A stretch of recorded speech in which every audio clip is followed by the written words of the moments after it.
Thumbnail देखने के बाद आपको पता चल ही गया होगा कि आज की जो स्पेशल वीडियो है वो ऑनको हॉस्पिटल्स के बारे में है। देखो, ऑनको हॉस्पिटल में जब भी आप जाते हो तो वो हमेशा ये चाहते हैं कि आपको थोड़ा सा ऑनको की नॉलेज होनी चाहिए। आपने मेरी बहुत सारी वीडियोस देखी होगी, हर वीडियो में मैं आपको बताता हूँ बहुत सारे हॉस्पिटल में मेडिकल, न्यूरो, सीसीयू हर तरह के क्वेश्चन, लेकिन ऑनको के मैंने बहुत कम बताए हैं।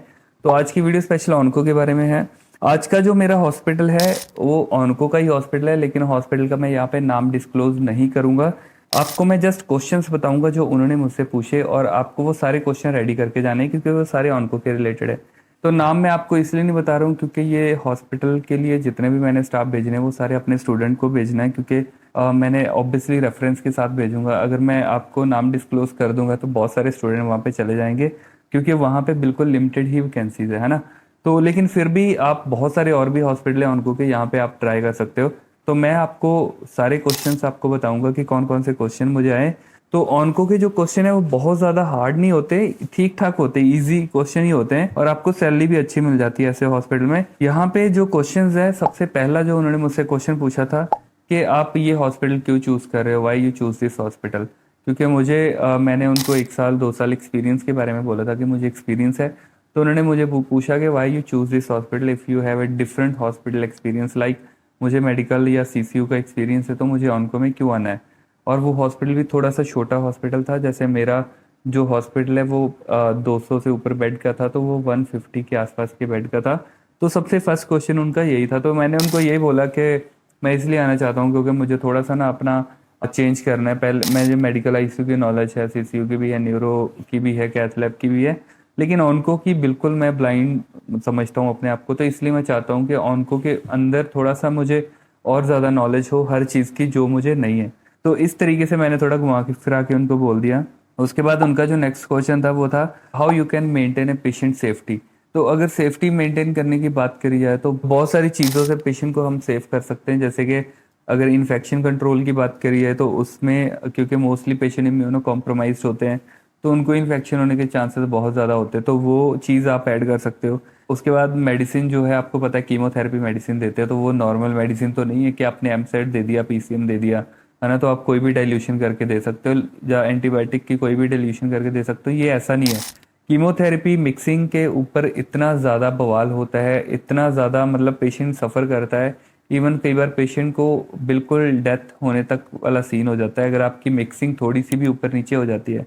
तो उसमें मैंने वही डबल चेक के बारे में थोड़ा सा बता दिया उनको कि कीमो मिक्सिंग जब भी करते हैं तो डबल चेक करना होता है ना। उसके बाद सारी कीमोथेरेपी साइटोटॉक्सिक ड्रग्स होती है उनकी हैंडलिंग के बारे में, तो ये सारी चीज़ों के बारे में मैंने उनको बता दिया कि इस तरीके से हम पेशेंट की सेफ्टी को मेंटेन करेंगे। तो नेक्स्ट उनका क्वेश्चन था कि what do you know about chemo administration and which precaution you can take during the medication. तो देखो, 10 राइट्स हमें पता है जो हम फॉलो करते हैं हमेशा।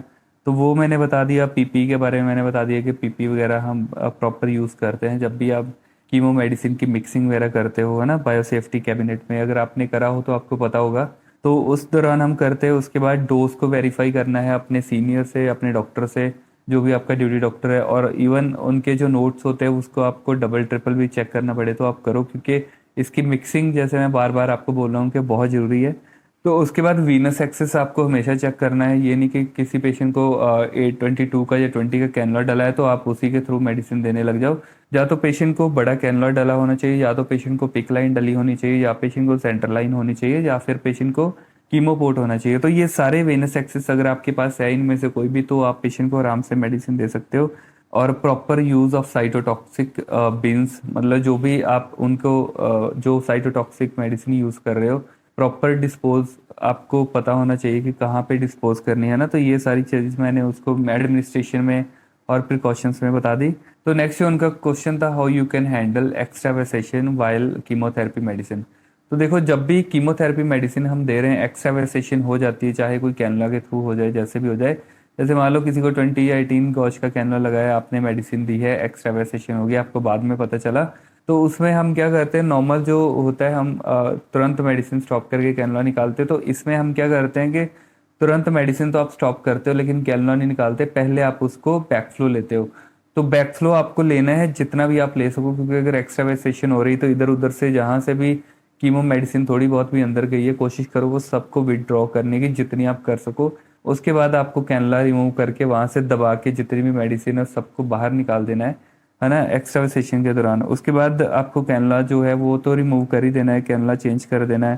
फिर ऑनकोलॉजिस्ट को बता देना कि कितना अमाउंट अंदर जो मेडिसिन है वो चली गई है। तो मतलब हमेशा आपको एस्केलेट करना है, ये नहीं है कि बिना बताए आपने दूसरा कैनला भी डाल दिया कि छोड़ो क्या बताना है किसी को, कैनला डाल दो बस हो गया। तो लेकिन फिर भी उनको इन्फॉर्म जरूर करो, अगर कोई नेसेसरी मतलब एक्शन उनको लेना हो तो वो उस पर ले सकते हैं, क्योंकि ये आपकी गलती नहीं है। अगर खराब हो जाता है या एक्स्ट्रावेसेशन हो सकता है, वो किसी की गलती नहीं होती। वो कई बार पेशेंट की आपने लगाई ऐसी जगह पे रखा होता है कि थोड़ा पोजीशनिंग के साथ ही वो हिल जाता है और हम नॉर्मल मेडिसिन स्टार्ट कर देते हैं। तो इसलिए हमेशा मेडिसिन स्टार्ट करने से पहले आपको डबल चेक करना होता है कि आपका कैनला वर्किंग में है। चाहे आप उसको फ्लश करके भी दे सकते हो। पेशेंट को थोड़ी सी भी पेन होती है तो पेशेंट आपको बता देता है, जिसकी साथ आपको आइडिया लग जाता है कि पेशेंट का जो कैनला है वो सही नहीं है, खराब है। उसके बाद आप कोल्ड या हॉट कंप्रेशन जो भी आपके वहाँ पे हॉस्पिटल में प्रोटोकॉल्स होता है उसके हिसाब से आप उनको बता सकते हो। तो उसके बाद उन्होंने मुझे साइड इफेक्ट के बारे में पूछा कि कीमो मेडिसिन के कितने क्या क्या साइड इफेक्ट हो सकते हैं। देखो बहुत सारे साइड इफेक्ट है, नोजिया, वॉमिटिंग, ये सारी चीज़ें तो कॉमन है, हो सकती है। तो इसके साथ साथ एलोपेशिया हो जाता है, जो पेशेंट के बाल जो है वो झड़ने शुरू हो जाते हैं जब भी कोई पेशेंट कीमोथेरेपी पे होता है।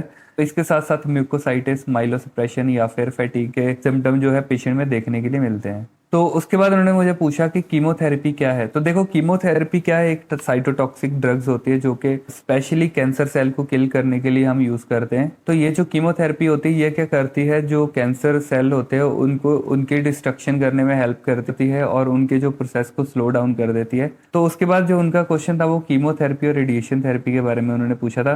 तो कीमोथेरेपी क्या है, ये एक साइटोटॉक्सिक ड्रग्स होती हैं जो कि कैंसर सेल को किल करती है और उनकी जो प्रोडक्शन उसको स्लो डाउन करती है।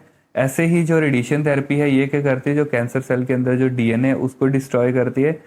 वो आपने पढ़ा होगा सेकेंड ईयर में मेडिकल सर्जिकल में भी है कि ब्रेकी थेरेपी होती है, एक एक्सटर्नल थेरेपी होती है। तो आप एक्सटर्नल थेरेपी पेशेंट को देते हो, एक एक्सरे बीम, एक्सरे रेडिएशन या एक्सरे बीम आप बोल सकते हो, वो उसके साथ पेशेंट के स्पेशल एरिया में जहाँ पे भी वो कैंसर उनको है, जो भी मतलब कैंसर यहाँ पे डिटेक्ट होती है वहाँ पे स्पेसिफिक उसी जगह पे आप जो रेडिएशन थेरेपी है वो देते हो, जिसके साथ वो कैंसर सेल जो है डिस्ट्रॉय होते हैं या फिर उनके जो अंदर डीएनए होता है वो डिस्ट्रॉय होता है, जिसके साथ इसकी प्रोडक्शन को स्लो कर सकते हो। और एक ब्रेकी थेरेपी होती है जो जिसको आप इंटरनल बोल सकते हो, वो भी हम देते हैं। इसके साथ भी हम मतलब यही सेम ही चीज़ करते हैं। इसके लेकिन बहुत ज़्यादा साइड इफेक्ट होते हैं। बाकी इसके साथ उन्होंने मुझे पिकलाइन के बारे में पूछा था। पिकलाइन मुझे लगता है उन्होंने इसलिए पूछा था क्योंकि मैंने उनको खुद ही बोला था, जब उन्होंने मुझे पूछा था कि वेनस एक्सेस कैसे आप लेते हो, तो मैंने उनको बोला था पिकलाइन होनी चाहिए, सेंट्रल लाइन होनी चाहिए या फिर कीमो पोर्ट होना चाहिए, है ना। तो इसलिए शायद उन्होंने मुझे पिकलाइन के बारे में पूछा। तो पिकलाइन की फुल फॉर्म आपको याद करनी है। पिकलाइन जो होती है ना, यहाँ पे मीडियल क्यूबाइटल से हम डालते हैं, तो इसको हम बोलते हैं पेरिफेरल इंसर्टेड सेंट्रल कैथेटर। आप बोल सकते हो कि सेफर वर्जन है जो हमारी सेंट्रल लाइन होती है, क्योंकि सेंट्रल लाइन में इन्फेक्शन के चांसेस थोड़े ज़्यादा होते हैं। पिकलाइन जो है यहाँ से डली होती है, तो मतलब हमारे पास एक एक्सेस होता है, उसको डबल और ट्रिपल ल्यूमेन पे आप रख सकते हो। इसके साथ ब्लड सैंपलिंग ले सकते हो, एंटीबायोटिक दे सकते हो, कीमो मेडिसिन दे सकते हो, या जो भी आपको करना है वो आप कर सकते हो इसके थ्रू। तो उसके बाद पिकलाइन के बाद उन्होंने मुझे 5 कीमो मेडिसिन के बारे में पूछा था। तो देखो मैं सही बताऊं तो मुझे पांचों के नाम नहीं याद थे, मुझे एक दो के बारे में पता था, तो वो मैंने उनको बता दिया।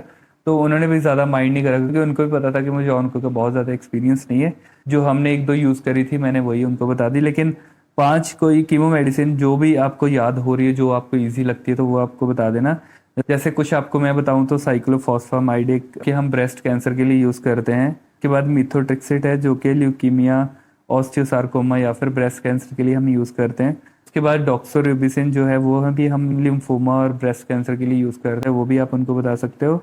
तो उसके बाद एक सिस्प्लेटिन है जो हम यूज़ करते हैं टेस्टिकुलर सीए या फिर ओवेरियन सीए या लंग कैंसर में भी हम उसको यूज़ करते हैं। तो उसके बाद आप उनको विनक्रिस्टिन भी बता सकते हैं जो कि ल्यूकीमिया या फिर लिम्फोमा में हम यूज़ करते हैं। तो ये जो मुझे थोड़े से ईजी लगे आपके लिए वो मैंने लिख के रखे हैं। तो बाकी अगर आप बाकी सारी चीज़ें पता है और ये नहीं भी पता है या 2-3 ही पता है तो भी कोई दिक्कत नहीं है। ऐसा नहीं कि वो आपको मना कर देंगे, क्योंकि जब आपको एक्सपीरियंस ही नहीं है इसके बारे में बहुत ज़्यादा तो आप कैसे उनको बताओगे, है ना। उसके बाद उन्होंने मुझे कीमो मिक्सिंग के बारे में पूछा था। तो देखो मैंने अपने हॉस्पिटल में बहुत बार कीमो मिक्सिंग करी है, मुझे पता है। बायोसेफ्टी कैबिनेट होता है स्पेशल, यहाँ पे हम मिक्सिंग करते हैं। वहाँ पे जैसे ही मिक्सिंग करनी है, सबसे पहले आप डॉक्टर के ऑर्डर को चेक करते हो, वेरीफाई करते हो, अपने सीनियर से भी कंफर्म करवाते हो कि ये सारे ऑर्डर है। उसी ऑर्डर के अकॉर्डिंग आपको मिक्स करनी होती है, वो बायोसेफ्टी कैबिनेट होता है, वहाँ पे मिक्स करते हो। उसको ऑन करने से पहले आपको प्रॉपर पीपी जो है वो वियर करनी है। आपको पीपी में हर एक चीज़ आपको वियर करनी है, एक भी चीज़ आपको छोड़नी नहीं है, ठीक है। तो पीपी करके फिर आप जैसे एक मैं आपको बताता हूँ, ऐसे बायोसेफ्टी कैबिनेट बना होता है, तो वो जब ऑन हो जाते हैं ना, उसके जो फ्यूम्स है वो ऊपर को वो सक कर लेता है, मतलब हमारी तरफ आने नहीं देता है। कीमो मेडिसिन के फ्यूम्स वो सारे अपने अंदर ले लेता है। तो हम क्या करते हैं, इतना सा मतलब हमारे हाथ जाने के लिए होता है वो एरिया, तो हम ऐसे अंदर करते हैं, ऐसे उसको मिक्स करते हैं, ऐसे शेक करते हैं, जो भी आपको हिलाना है या जैसा भी शेक करना है, तो उसको शेक करना है, रेडी करना है, और उसको उसी के अंदर हम मिक्स करते हैं। जैसे आपको डेक्सट्रोज में करना है, D5 में करना है, जिसमें भी डॉक्टर ने ऑर्डर करा है उसी में आप मिक्स करते हो और फिर आप बाहर ले आते हो।